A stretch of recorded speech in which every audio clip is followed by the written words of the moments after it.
আসসালামু আলাইকুম রহমতুল্লাহি ওবরকাতুহু। সম্মানিত দর্শক, বাংলাদেশের প্রধান তিনটি দল ডক্টর মোহাম্মদ ইউনূসের মতে বিএনপি, জামাত এবং এনসিপি। এখানে ডক্টর মোহাম্মদ ইউনূসের মতে বললাম এই কারণে যে এনসিপিকে তিনি বড় দল, গুরুত্বপূর্ণ দল মনে করছেন। কিন্তু আমরা জনগণ মনে করছি যে এখনো পর্যন্ত বাংলাদেশের ৩ নম্বর গুরুত্বপূর্ণ দল হওয়ার জন্য এনসিপি এখনো পর্যন্ত সে যোগ্যতাটা অর্জন করেনি। এটি গুরুত্ব পাচ্ছে, এর কারণ হলো এটি কিংস পার্টি, একটি ডক্টর মোহাম্মদ ইউনূসের নিজের দল। এজন্য সর্বক্ষেত্রে তাদেরকে অগ্রাধিকার দিয়ে, প্রিভিলেজ দিয়ে, যেটিকে আমরা বলি মাথায় করে নাচা বা মাথায় তুলে নাচা, সেই কাজ করে এই দলটিকে প্রতিষ্ঠিত তিনি করতে চাচ্ছেন। কিন্তু তার সর্বোচ্চ চেষ্টা গত ১ বছরে এখনো পর্যন্ত সফলতা তো পায়নি, উল্টো এই দলের অনেক নেতার সঙ্গে তার স্পষ্টতই মতবিরোধ তৈরি হয়েছে। তিনি অনেকে পছন্দ করছেন না, অনেকে তাকে পছন্দ করছেন না, এবং এই দলের যে অংশটি সরকারের মধ্যে আছেন উপদেষ্টা রূপে তাদের সঙ্গে এবং এই দলের যারা রাজপথে আছেন তাদের সঙ্গে ইতিমধ্যেই নানা রকম বিবাদ বিসংবাদ শুরু হয়ে গেছে। তো তিনি এই যে বৈঠক করলেন সাম্প্রতিক সময়ে, মূলত নুরুল হক নুরু, ডাকসুর সাবেক ভিপি, তিনি যে মর্মান্তিক লাঠিপেটার শিকার হয়েছেন এবং গুরুতর আহত হয়েছেন আইনশৃঙ্খলা রক্ষাকারী বাহিনীর পিটুনিতে। জনগণ পিটিয়েছে, তার প্রতিপক্ষ যারা আছে তারা জাতীয় পার্টির নাকি কোন দলের এখনো পর্যন্ত, যেহেতু মামলা হয়নি এখনো পর্যন্ত সেটা বোঝা যাচ্ছে না। দ্বিতীয়ত, আইনশৃঙ্খলা রক্ষাকারী বাহিনী, সেনাবাহিনী এবং পুলিশ এখানে বেদম প্রহার করেছে তাকে, এটা একেবারে স্পষ্ট। এখানে ৩টে ঘটনা একসঙ্গে এখন সামনে চলে এসেছে। প্রথম হলো, কেন নুরু অলনে ছাড়েন জাতীয় পার্টির অফিস দখল করতে গেল।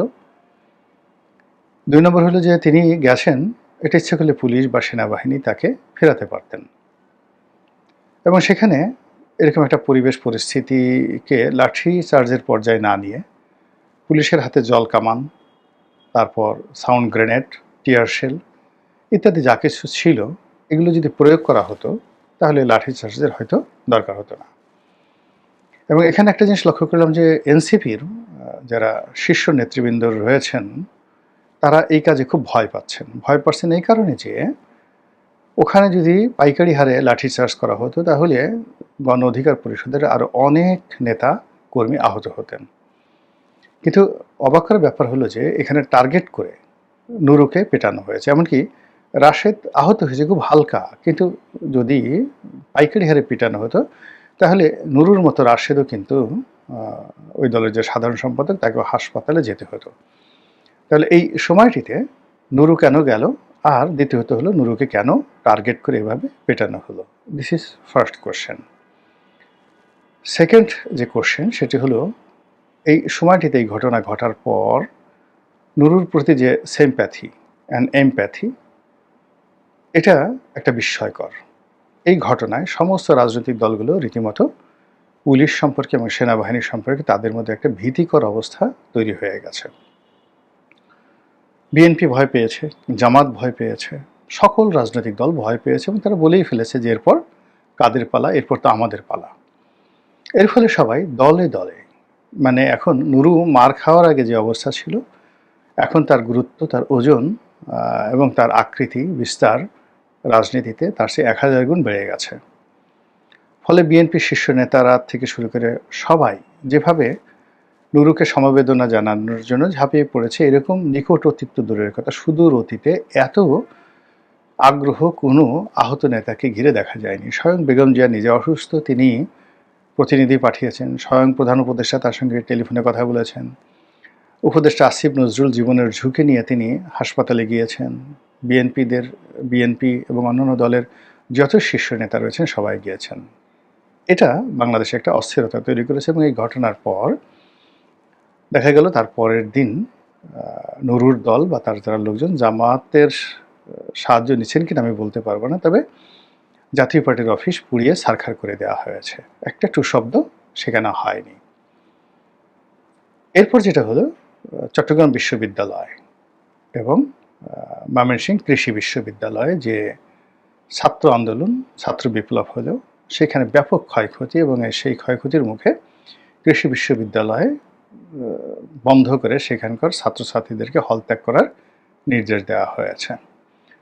তো এই যে একটা পরিস্থিতি, এটা রীতিমতো গত 1 বছরের মধ্যে সবচেয়ে টানা উত্তেজনাকর মুহূর্ত, ভয়ের এবং আতঙ্কের যে সময়, এবং একসঙ্গে ক্ষমতাসীন যারা আছেন তারা এবং স্টেক হোল্ডার যারা পলিটিশিয়ান, তারা সকলেই এখানে খুব খুশি হয়েছেন।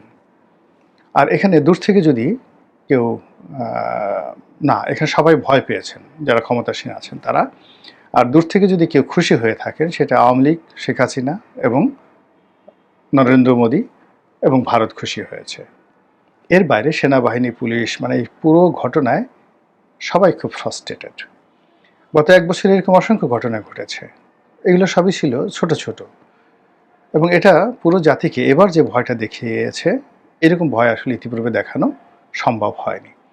কিন্তু সরকার যখনই ভয় পেয়েছে তখনই তারা সাহারা হিসেবে, আশ্রয় হিসেবে রাজনৈতিক দলদেরকে ডেকেছেন, তাদের সাথে বৈঠক করেছেন।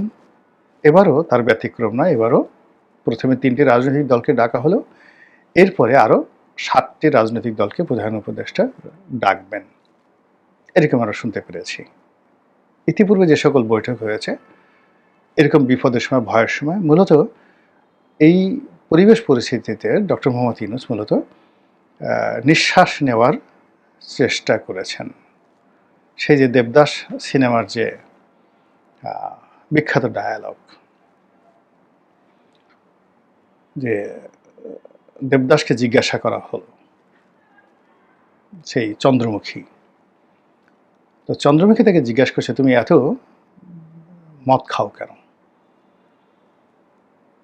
বা তুমি এখানে সারাক্ষণ পড়ে থাকো কেন, এই পতিতালয়ে সারাক্ষণ পড়ে থাকো কেন।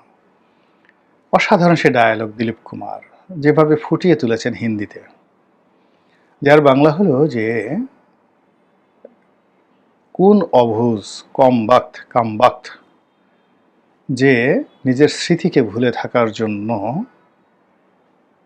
মদ্যপান করে, বা অবুঝ মানুষ যারা বুঝে না, বেকুপের দল কামবাক্ত, তারা স্মৃতিকে ভুলে থেকে বেহুশ হওয়ার জন্য মদ্যপান করে।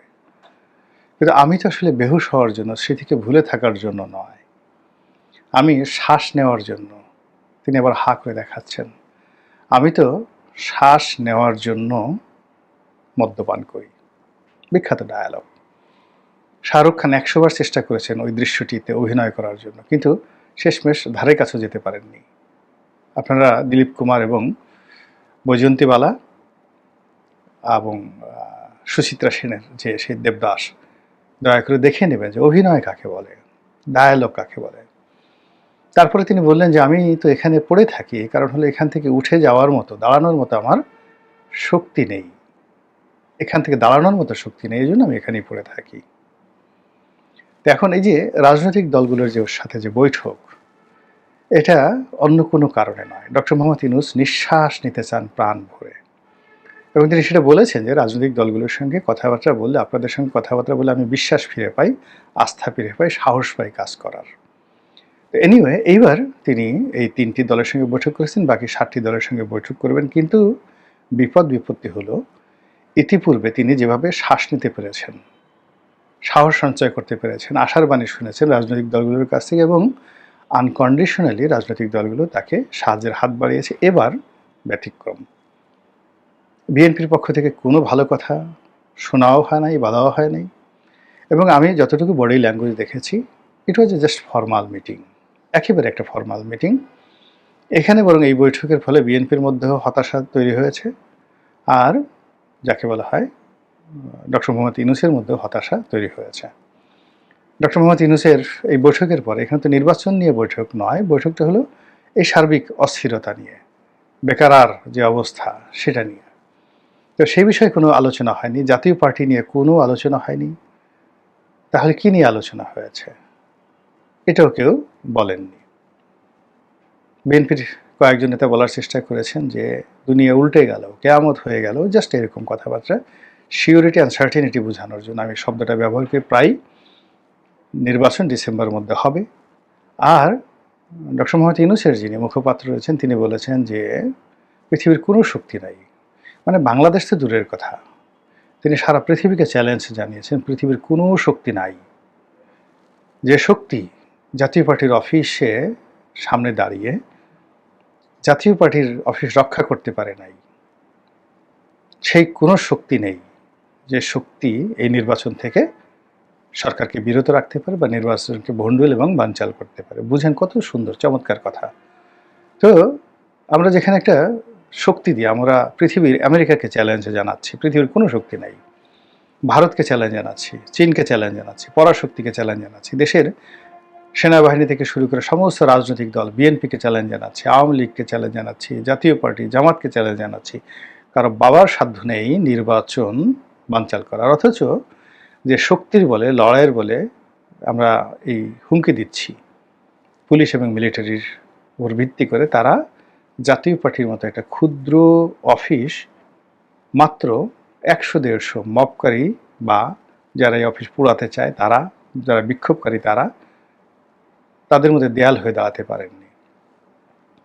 অথবা মঞ্চ 71 নামক যে অনুষ্ঠানটি করা হলো ঢাকা রিপোর্টার্স ইউনিটিতে, সেখানে মাত্র 10-12 জন মবকারী, তাদের হাত থেকে সেই দেশের বরেণ্য কয়েকজন নাগরিক সহ 17 জন ব্যক্তিকে সরকার রক্ষা করতে পারেননি এবং তাদেরকে, অর্থাৎ মবকারীদেরকে খুশি করার জন্য তাদেরকে সন্ত্রাস দমন আইনে মামলা দিয়ে জেলে ঢোকাতে হয়েছে এবং তাদেরকে যে আবার রিমান্ডে আনবে, নর্মালি যেটি হয় এই ধরনের মামলায় রিমান্ড আনা হয়, সেটাও আনা হয়নি।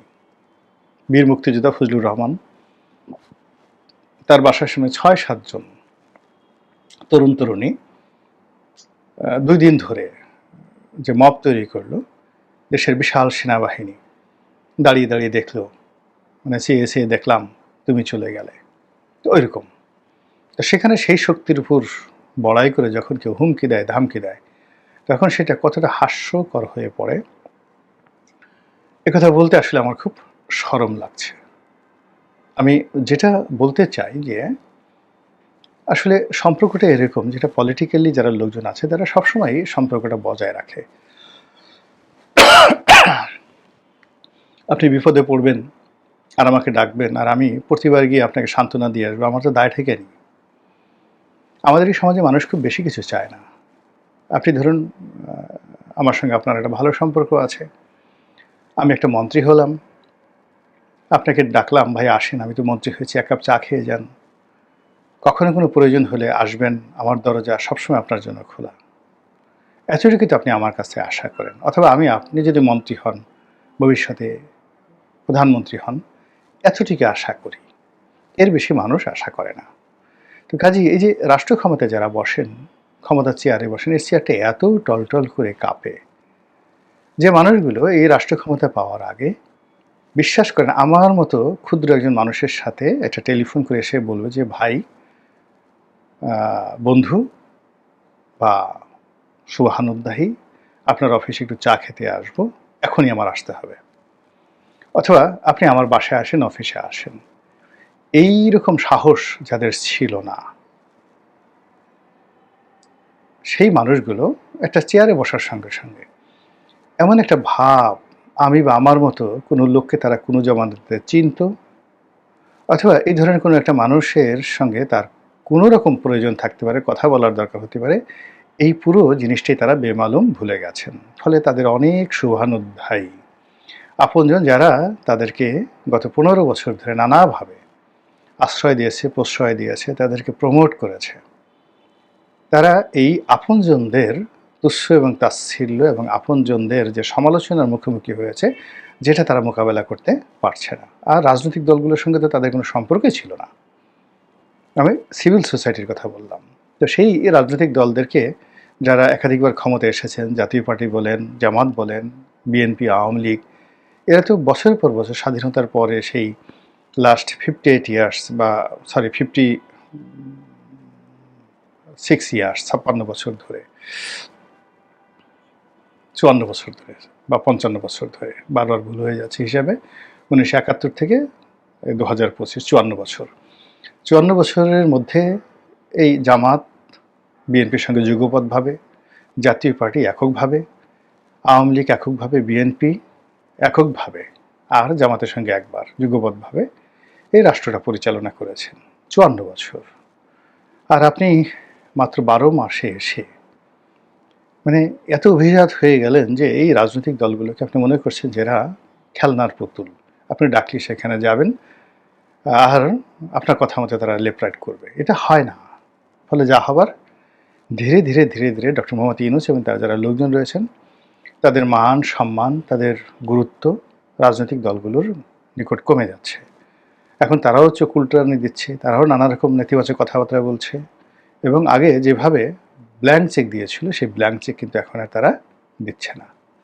ফলে এই যে এই সময়টিতে যে ঘটনা ঘটলো এর নেপথ্যে কী খেলাধুলা আছে আমি জানি না, কিন্তু ঘটনা যেভাবে ঘটেছে এর পুরোটাই সরকারের জন্য বুমেরাং হয়ে পড়েছে এবং এখন সরকার বৈঠকে নামে যা কিছু করছে এতে তার ২ পয়সা লাভ হবে না, বরং এই পরিস্থিতি পুরো পরিস্থিতি তারা যেভাবে উল্টান কিংবা পাল্টান না কেন এটি তাদের প্রতিকূলে চলে যাবে বলে আমি মনে করি।